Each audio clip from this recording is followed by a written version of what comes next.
ऐकायचंय तुम्हाला काय होईल? की जनेशन दिवो मंदा मुसलम कुलनाशनम. या सांबाच्या उदरी एक मुसळ जन्माला येईल आणि ते मुसळ तुमच्या कुळाचा नाश करील. बोला जय श्रीकृष्ण. घाबरले मुलं, साडी सोडली तर दणकन एक मुसळ खाली पडलं. त्या मुसळाचा किस केला, समुद्रात फेकून दिला पोरांनी. त्याच्यापासून लोहाळ नावाचं गवत निर्माण झालं. लक्षात ठेवा, काम पडणार याच. त्याला एक कोंडा होता, तो कोंडा एका माशीने गिळला समुद्रात. ती माशी एका कोळ्यानं पकडली, चिरली, तर माशीच्या पोटात निघालं लोखंड. माशीच्या पोटात निघालेलं लोखंड बाणासाठी फार चांगलं असतं, म्हणून त्या भिल्लाने त्याचा बाण तयार केला आणि हाच बाण शेवटी श्रीकृष्णाच्या चरणाला लागला. लक्षात घ्या. आज सगळे देव भगवंताला शरण आले, म्हणे भगवान चल, तुझा अवतार कार्य आता संपलं. सगळे आम्ही वाट पाहत आहोत, वैकुंठ ओस पडलाय तुझ्या वाचून. म्हणे ठीक आहे, येतो मी. देवांना आश्वासन दिलं. आज उद्धवांचं आगमन भगवंताकडे झालं. उद्धवांना भगवान म्हणतात, भागवताच्या 11 स्कंदामध्ये श्रीकृष्णोद्धव संवाद आहे. म्हणून भागवताचा 11 स्कंद जो आहे ना, तो ज्ञानानं भरलेला आहे. नाथबाबांनी तर याच्यावर टीका केली आणि एकनाथी भागवत तयार झालं. हे एकनाथी पूर्ण भागवत आपल्याला एका घंट्यात संपवायचे, जे महिनाभर चालतं. कारण याचे जे विषय आहेत आपले 6 दिवसामध्ये होऊन गेले. म्हणून आपल्याला आता जास्त पल्लाळ लावायचं नाही. Touch and go. स्पर्श करायचं आणि पुढे निघायचं. सिंहावलोकन ज्याला म्हणतात, सिंहावलोकन करू आपण. तर पहा,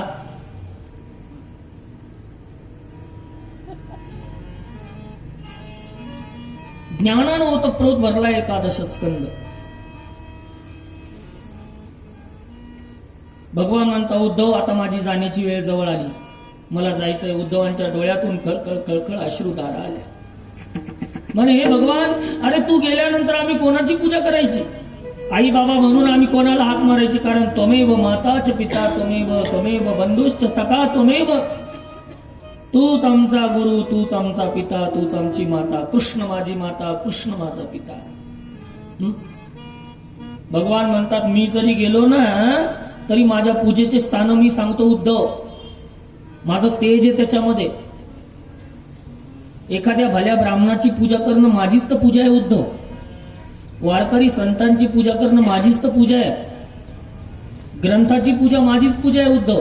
तुलसीची पूजा माझी पूजा, सूर्याची पूजा माझी पूजा, पाण्याची पूजा माझी पूजा, पृथ्वीची पूजा माझी पूजा, पिंपळाची पूजा माझी पूजा, समुद्राची पूजा माझी पूजा, गंगेची पूजा माझी पूजा. भगवंताने पूजेचे स्थान प्रतिपादन केले. हे सांगत असताना भगवंतानी अणिमा, महिमा, लघिमा इत्यादी या ठिकाणी सिद्ध्यांचं पण वर्णन केलं.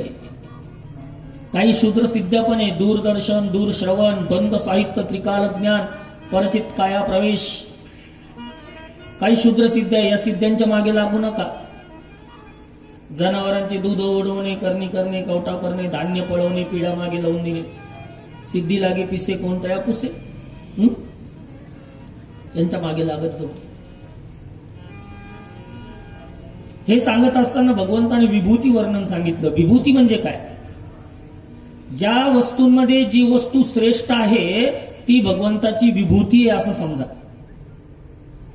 देवांमध्ये इंद्र माझी विभूती, गुरूंमध्ये बृहस्पती, हत्तींमध्ये ऐरावत, घोड्यांमध्ये उच्चैश्रवा, अप्सरांमध्ये रंभा, स्त्रियांमध्ये शतरूपा, पुरुषांमध्ये स्वयंभू मनू, वेदामध्ये सामवेद, यक्षांमध्ये कुबेर, दैत्यांमध्ये प्रल्हाद, पर्वतांमध्ये मेरू, जलाशयांमध्ये समुद्र, तेज देणाऱ्यांमध्ये रुद्रामध्ये शंकर,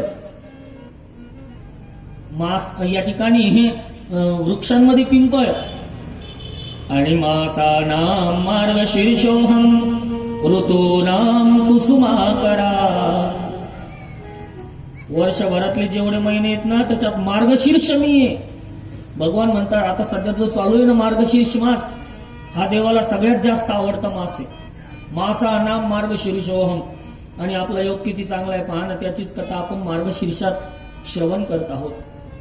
मार्गशीर्ष महिन्यात जास्तीत जास्त धार्मिक कार्यक्रम होत असतात, कारण भगवंताचा मास आहे हा. मार्गशीर्ष. आणि आज दत्त जयंती आहे. दत्त जयंतीच्या पर्व काळात आपली भागवत कथा समाप्त.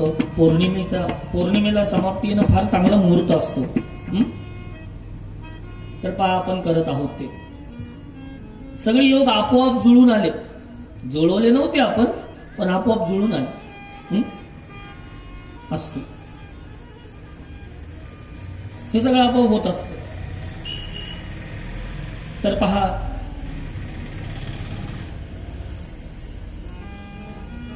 प्राण्यांमध्ये सिंह मी आहे, इंद्रियांमध्ये मन, जातीमध्ये ब्राह्मण, कीर्तन करणाऱ्यांमध्ये नारद, प्रजेमध्ये राजा, ज्ञानामध्ये ब्रह्मज्ञान, कीर्तनामध्ये हरिकीर्तन, भक्तीमध्ये पितृभक्ती, दुनियाचे जेवढे धातू आहेत त्याच्यामध्ये सुवर्ण माझी विभूती आहे.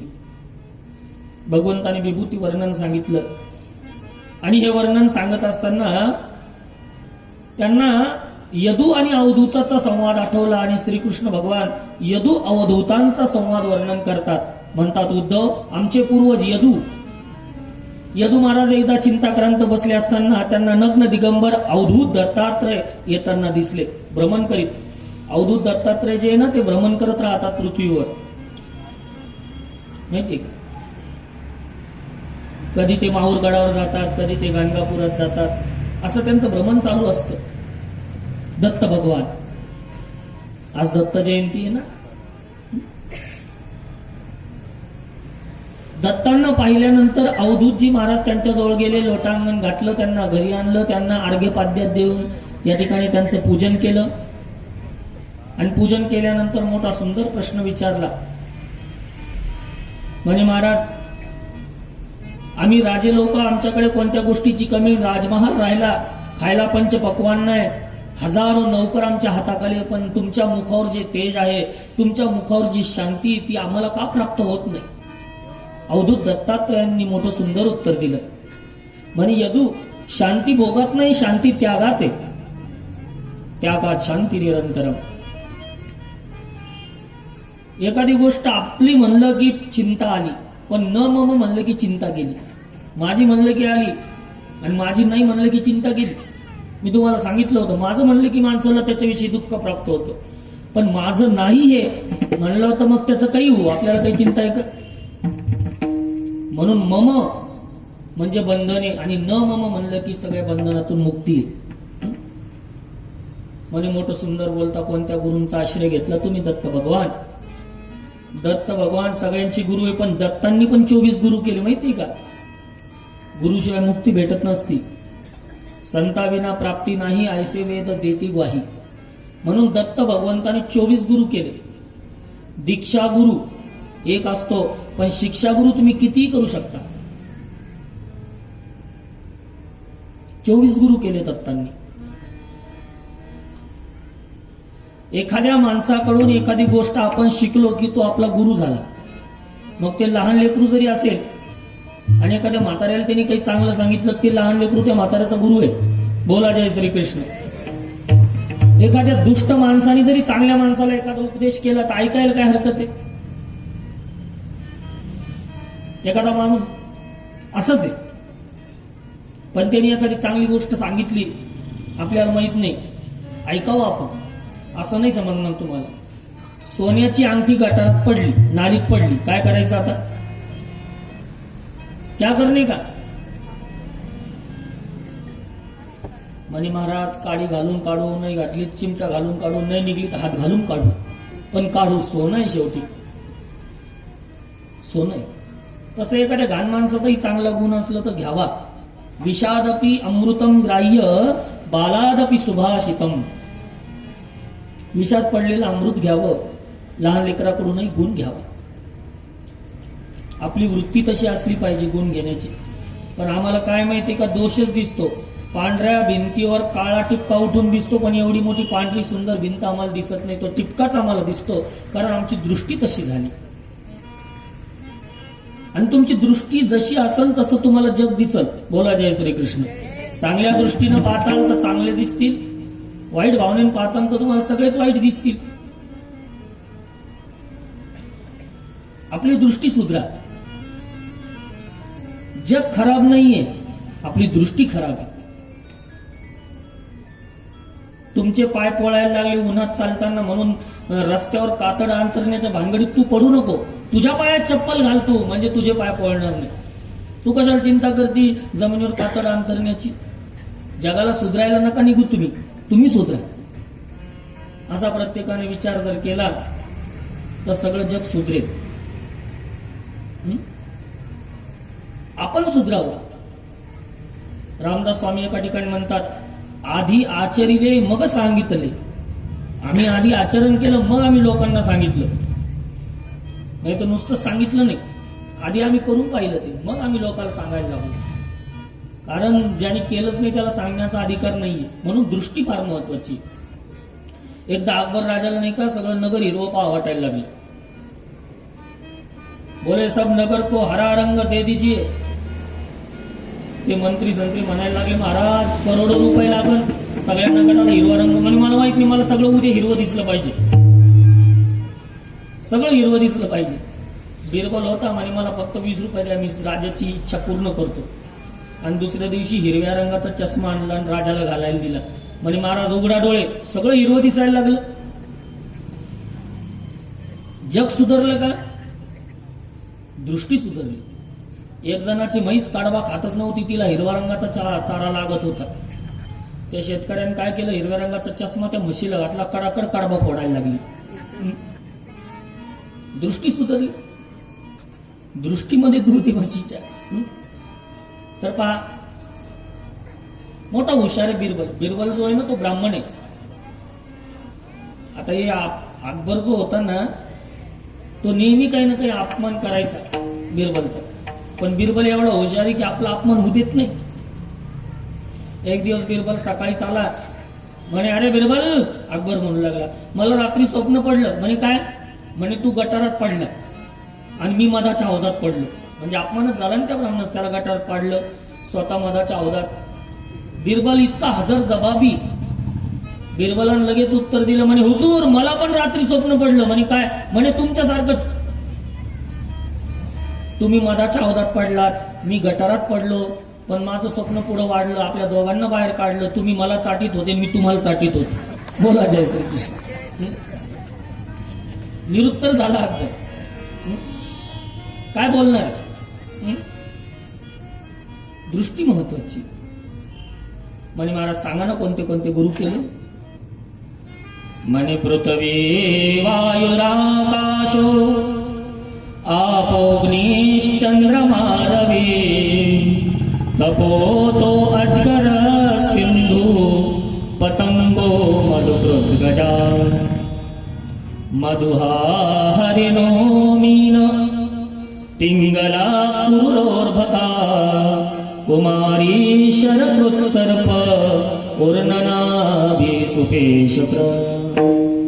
पृथ्वीला गुरु केलं. पा दत्तात्रयांचे गुरु. जो जयाचा मी घेतला गुण तो म्या केला गुरु जाण. गुरुसी आले अभेरपण भिन्न भाव कोठे दिसेना. एकनाथी भागवतातली ओवी आहे. मोठी छान ओवी आहे एकनाथांनी लिहिली. एखाद्या माणसाकडून आपण एक गोष्ट शिकलो तर तो आपला गुरु झाला. मग हजारो गुरु करू शकता तुम्ही. दत्तांनी 24 गुरु केले. मोठं श्रेष्ठ जीवन आहे दत्तात्रयांचं. 3 शिरे 6 हात तया माझा दंडवत. आज दत्त जयंतीचा पर्व काल आहे आणि योगायोगाने आपल्या भागवतातही आज दत्ताची कथा निघाली. कसा योगाला पाहना. चला आपण दत्तांचं एकदा भजन करूया. दिगंबरा दिगंबरा श्रीपाद वल्लभ दिगंबरा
भगवंताने पहिला गुरु केला पृथ्वीला क्षमा हा गुण घेतला. वायूला गुरु केलं सुगंध असू द्या दुर्गंध असू द्या वाहून न्यायचं काम वायू करतो. आकाश आकाश एवढा मोठा कोणी आहे का हो? आमच्या जालन्याला गेल्यावर पण आकाश आहेच आहे. तुमच्या नगरला आलो तरी मला आकाश दिसतच. अरे मुंबईला पण गेलो होतो मी, तिथं पण आकाश आहे. मी काशीला पण गेलो होतो, तिथं पण आकाश आहे. अमेरिकेला गेले होते काही लोक, तिथं पण आकाश. जर्मनीला गेले होते, कोणी समुद्रात गेले होते, कोणी अंतराळात गेले होते. आकाश आहे. किती मोठं आहे आकाश. अहंकार आहे आकाशाला काही? अजिबात अहंकार नाही. आकाशा एवढा मोठा कोणीच नाहीये, तरी अहंकार नाही आकाशाला की मी एवढा मोठा आहे. आणि संतांचं ते भूषण असतं, हाच गुण घेतला, अहंकार करू नये. माणसाने किती जरी मोठं झालं तरी अहंकार करू नये. पाण्याला गुरु केलं. गायीची तृषा हरू की व्याघ्रा विष होऊन या मारू, हे नोहेची गा करू तोय जैसे ज्ञानेश्वरी. महाराज सांगतात, गाईला पाणी पाजलं तरी ते तिला अमृतच आहे. वाघानं जरी पाणी पिलं तरी ते अमृतच आहे. वाघानं पाणी पिलं तर पाणी विचार करतो का याला आपण विष होऊ म्हणून? पाणी सगळ्यांची तहानच भागवतो. मग सज्जन असू द्या, एखादा सावळ्यातला महाराज असू द्या, किंवा एखादा भिकारी असू द्या, का दारू पिदडे असू द्या, पाणी पिलं की त्याची तहानच भागणार. पाण्यामध्ये एक गुण आहे, पाणी रे पाणी तेरा रंग कैसा, जिसमें मिलाय हो जाय वैसा. कशातही एक रूप होतं पाणी. खोटं वाटत असेल तर घरी जाऊन दुधात पाणी टाकून पहा, मिक्सर मधून काढायचं काम पडणार नाही, लगेच मिक्स. तसं माणसाने ज्या वातावरणात जावं, माणसाने त्याच्यात मिक्स होऊन जावं. आपला वेगळेपणा दाखवत जाऊ नये कुठं. हा गुण घेतला. चंद्राला गुरु केलं, सूर्याला गुरु केलं, उपकाराचा गुण घेतला. की कपोत कश्चिदारण्ये, एका अरण्यामध्ये कबुतराचं जोडपं होतं, त्यांना पिल्ले झाले होते. कबुतरनी या ठिकाणी पिल्ल्यांना घास आणण्यासाठी या ठिकाणी गेले होते.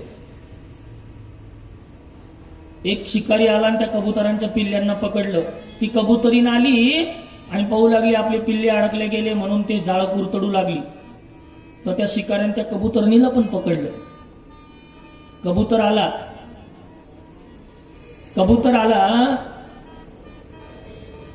आणि पाहतो तर माझी बायको आणि पोरं दोघंही अडकले. त्यांना मुक्त करण्यासाठी या कबुतरानं जाळं कुरतडण्यास सुरुवात केली. त्या शिकाऱ्याने त्या कबुतराला पण पकडले. तिथून चालले अवधूत दत्तात्रय भगवान. ते पाहिलं आणि आपल्या यादीमध्ये कबुतराचं एक नाव ऍड केलं. बोला जय श्री कृष्ण. काय शिकला त्याच्यातून महाराज? काय शिकले याच्यातून दत्त भगवान?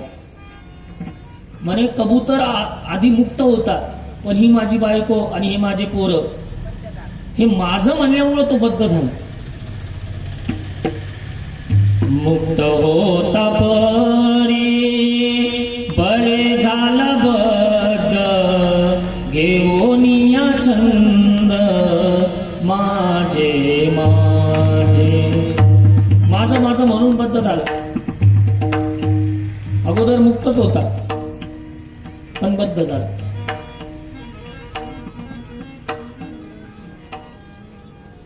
अजगराला गुरु केलं. अजगर पोटासाठी कधीच धडपड करत नाही. भक्ष समोर आलं तर गिळंकृत करावं, नाही तर किती दिवस वारं पिऊन राहावं. तसं माणसाने पोटासाठी धडपड करू नये. कोणाकडे तर आजच्या दिवस पुरण एवढं धान्य आहे घरात, कोणाकडे तर महिनाभर पुरण एवढं आहे, कोणाकडे वर्षभर पुरण एवढं आहे, कोणाकडे तर जन्मभर पुरण एवढं घरात आहे, तरी चिंता आहे त्यांना.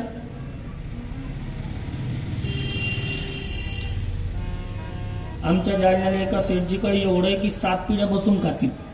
एक दिवस रडूच लागले ते, मी गेलो भेटायला तर म्हणलं काऊन रडता हो? म्हणे महाराज काय करावं, काहीच नाही माझं. लाव 7 पिढ्या किती उडू द्या पैसे, 7 पिढ्या बसून खातील एवढं आहे तुमच्याकडे.